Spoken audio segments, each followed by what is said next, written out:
boys and girls. Welcome back. My name is Auntie Allison, and I'm ready to read you a new book. Today, we're going to be reading Stone Soup by Anne McGovern. This book is one of my favorites. Auntie Allison, how many times have you told us that? I think all the books are my favorite. All right, if you see Sophie is with us again today. She loves to read books. Let's get started. A young man was walking. He walked and he walked. He walked all night and he walked all day. Oh, he was tired and he was hungry. At last, he came to a big house. "What a fine house," he said. "There will be plenty of food for me there." And he knocked on the door.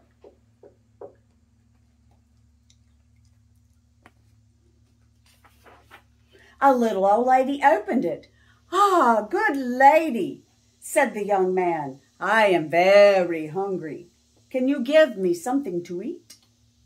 "I have nothing to give you," said the little old lady. "I have nothing in the house. I have nothing in the garden." And she began to close the door. "Stop," said the young man.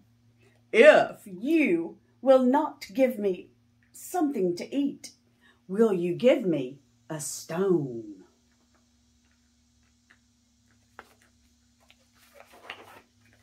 "A stone?" said the little old lady. "What will you do with a stone? You cannot eat a stone." "Ah," said the young man, "but I can make soup from a stone." Now the little old lady had never heard of that. Make soup from a stone? Fancy that. "There are stones in the road," said the little old lady. So the young man picked up a round gray stone. "Ah, this will make wonderful soup," he said. "Now get me a pot."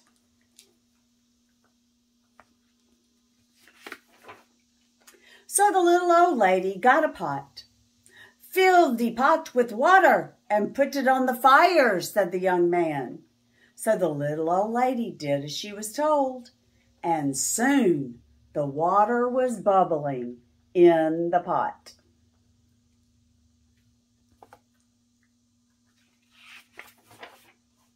The young man put the round gray stone into the pot. "Now we will wait for the stone to cook into soup," he said. And the pot bubbled and bubbled. And after a while, the little old lady said, "This soup is cooking fast." "It is cooking fast now," said the hungry young man.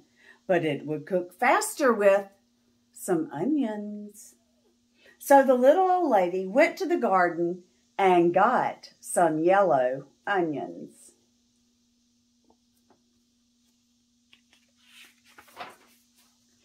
Into the pot went the yellow onions and the round gray stone.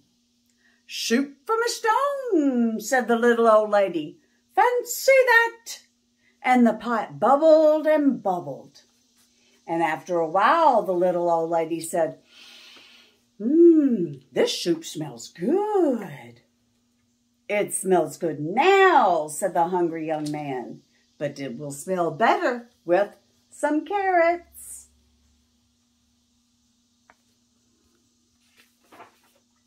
So the little old lady went out to the garden and pulled up all the carrots she could carry. And into the pot went the long, thin carrots with the yellow onions and the round gray stone. "Soup from a stone," said the little old lady. "Fancy that." And the pot bubbled and bubbled. And after a while, the little old lady said, This soup tastes good. It tastes good now, said the hungry young man, but it would taste better with some beef bones.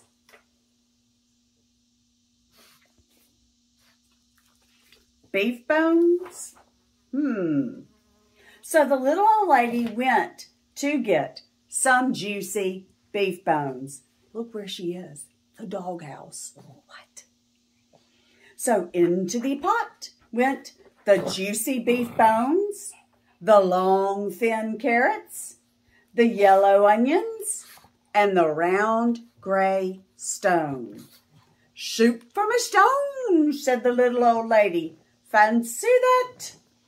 And the pot bubbled and bubbled. After a while, the little old lady said, this soup is fit for a prince. It is fit for a prince now, said the hungry young man, but it would be fit for a king with a bit of pepper and a handful of salt.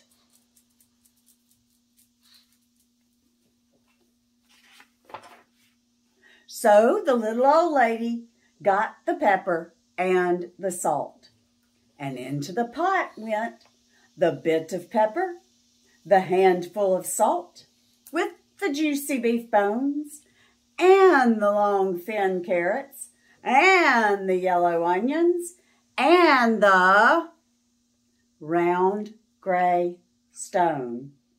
Soup from a stone, said the little old lady. Fancy that? And the pot bubbled and bubbled.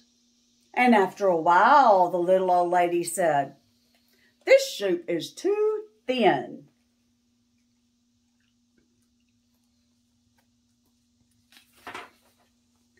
It's too thin now, said the hungry young man, but it would be nice and thick with some butter and barley. So the little old lady went to get butter and barley, and into the pot went the butter and barley with the bit of pepper and the handful of salt and the juicy beef bones and the long thin carrots and the yellow onions and the round gray stone.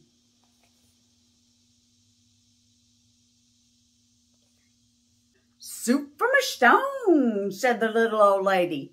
Fancy that? And the pot bubbled and bubbled. And after a while, the little old lady tasted the soup again. That soup is good, she said. Yes, said the hungry young man. The soup is fit for a king. Now we will eat. Stop, said the little old lady. This soup is indeed fit for a king.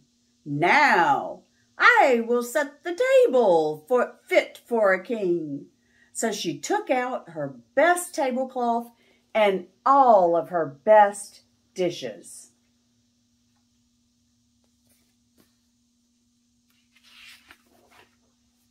Then the little old lady and the hungry young man ate all the soup made with the butter and barley, and the bit of pepper, and the handful of salt, and the juicy beef bones, and the long thin carrots, and the yellow onions, and, you got it, the round gray stone.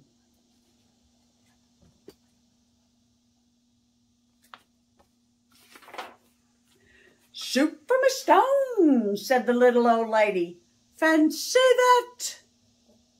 Now I must be on my way, said the young man, and he took the stone out of the pot and put it into his pocket.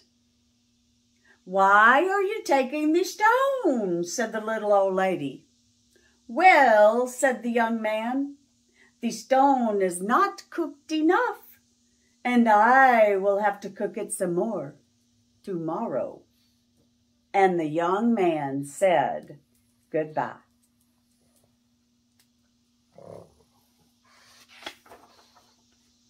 He walked on down the road. He walked and he walked. What a fine supper I will have tomorrow, he said to himself. Shoot from a stone. Fancy that.